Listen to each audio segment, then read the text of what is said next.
bala sa pamamagitan mo nung kinilig ako. Alam mo ba sa tuwing magkakaibigan tayo, nahihiya ako, ewan kung ba't ganto. Agad akong tinatangay na pamatay mong ngiti, kaya tinamo na ganun kadali. Kaya isang tawag mo lang ay nandyan agad ako.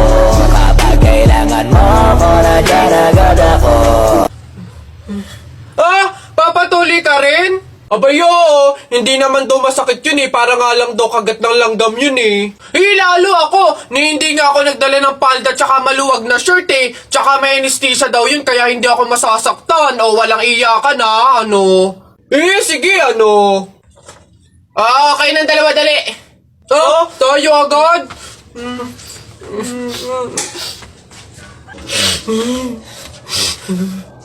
Bakit dito malam yung anesthesia?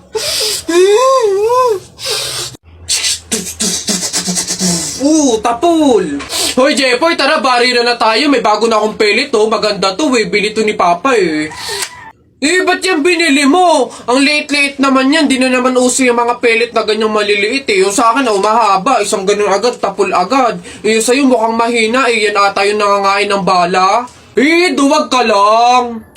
Takot. Tara, ano? Magsuot ka na ng mga shield mo. Tapol! Hay, tumigil-tigil nga kayo sa barilan nyo pag kayo nakamat at naka-hospital pa kayo, sinasabi ko sa inyo. Pabili pa! Ano ba yun natutulog? Ano ba yun? Soft drinks nga po, tapos paki-plastic po. Ito po yung bayad. Soft drinks, wait lang. Teka lang.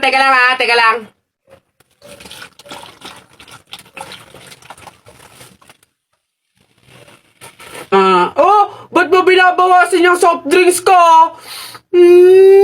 Susubo ko na kay nanay. Hindi, joke lang yun. Ito na.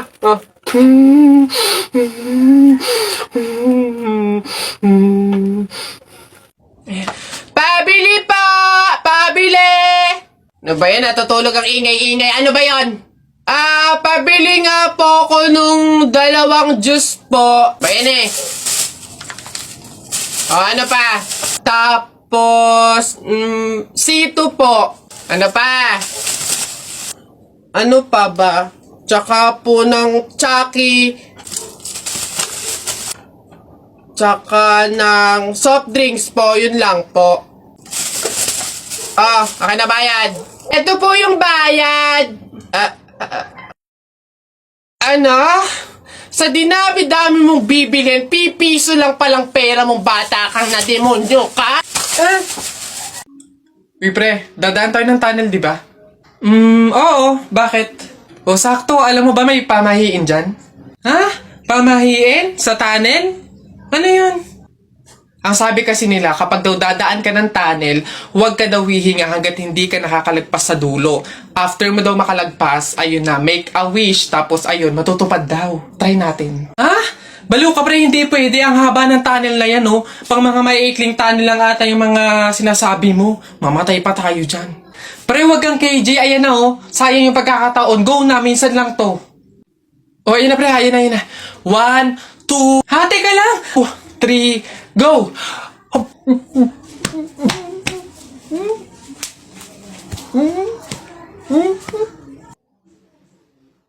Basta kahapon, pumunta ka. Aray! Nakagat ko yung dila ko, ang sakit. Hala! Bigay ka ng number, bilis! Ha? Number 4. A, B, C, D. Hala, letter D. Ibig sabihin, naiisip ka ni letter D. Si Dodong yan na! Yung crush mo? Nay! Hindi naman. Hindi ko na naman crush yun. Asim-asim ni Dodong eh. Ikaw nga, tinan mo yung yung ilong mo nagpapawis. Ibig sabihin daw niyan, selosa eh.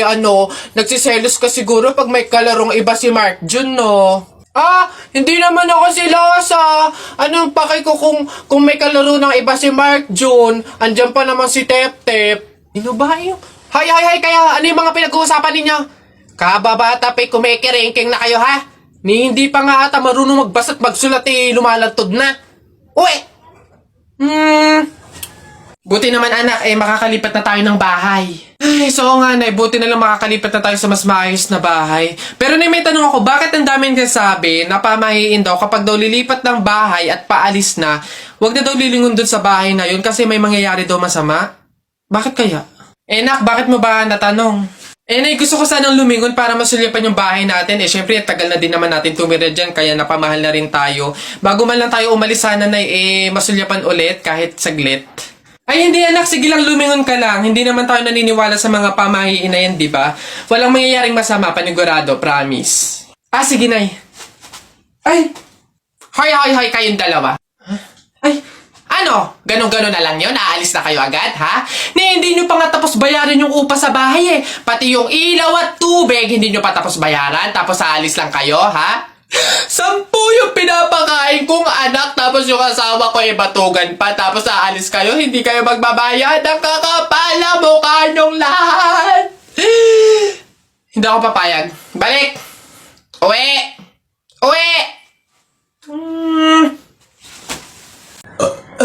Excuse me po, magtatanong lang po, mawalang galang na.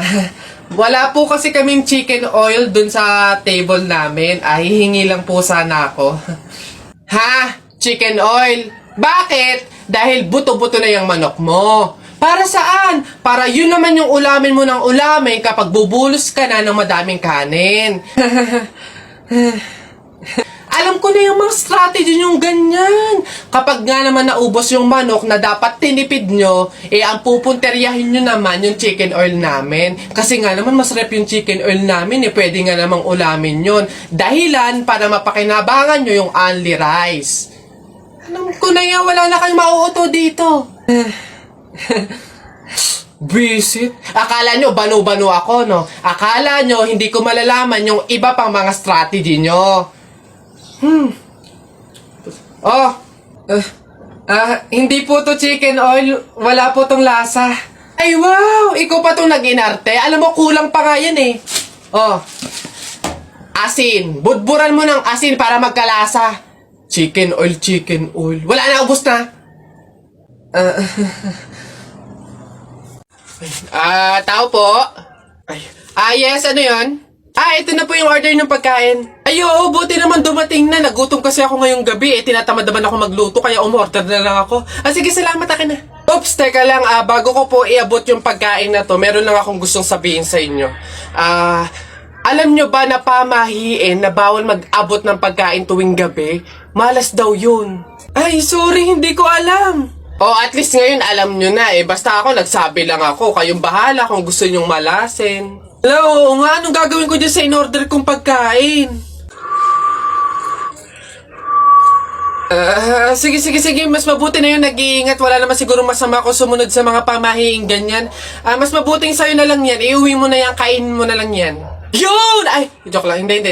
Yan, mabuti yan. Sumusunod sa pamahiin. Ligtas, walang mangyayaring masama. Ayos yan. Yung bayad din nga po pala neto, nasaan? Yan. Una na ako, ma'am. Salamat. Woo!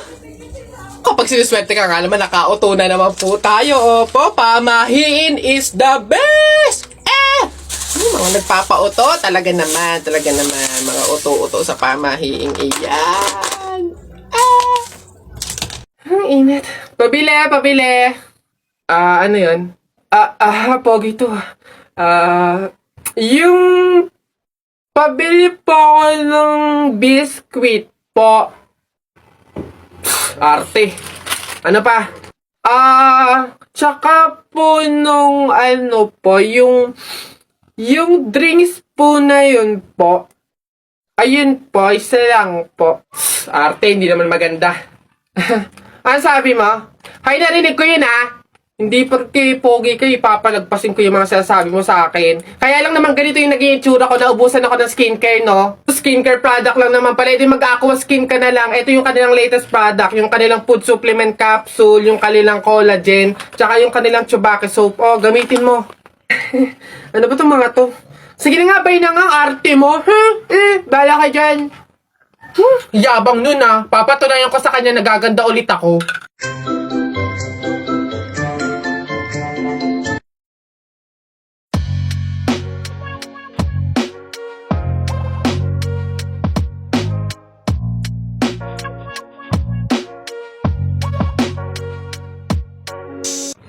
Hoy! Gondo! Siyempre, nag-aquaskin ako. Nako, tita, condolence po. Ay, ba't ka naman nakaganyan, tutoy? Naka-asol ka pa. Alam mo namang ibig sabihin nun, pag may burol, masaya ka nung namatayan kami. Baka pwede magpalit ka, ha? Balik ka na lang ulit. Ah? Ay, ganun po ba? Sige po, pasensya na po, babalik po ako. Okay na po, tita. Ayun nga po, nalulungkot po. Ay, naku naman, tutoy. Nananadya ka ba? Nagpula ka pa talaga. Alam mo naman ibig sabihin pag nakapula sa burol, may galit ka dun sa namatay. Tuy, respeto naman. Pasensya na pero palta mo yan. Tsaka ka bumalik dito, ha? Nanadya eh. Ay, grabe naman po. So, babalik na naman po ulit ako. Sige po, pasensya na po ulit. Sige po, wait lang po. Eto, tita, okay na po siguro to. Kumusta po ka? Tuy, nag-itim ka pa. Ano bang problema? Yung itim to, sa libing pa yan. Anong pinapakita mo? Anong pinapahiwatig mo na gusto mo nang alisin to sa amin? Na gusto mo nang ihiwalay tong pamilya namin, ha? Ay, hindi naman po sa ganun, tita. Sadyang hindi ko lang po alam na may mga color coding po pala pag may burol. Hindi ko po alam na may pamahiin po pala kayong sinusunod. Sige po, balik na lang po ulit ako. Sure na po, totoo na po. Sige po. Ayan. Pagod. Okay na po, tita. Yung grabe condolence po, nakikiramay po ako. Sobrang nalulungkot po talaga ako. Saan po ba dito yung tayaan? Ay, doon po sa dulo. Sige po. Salamat po.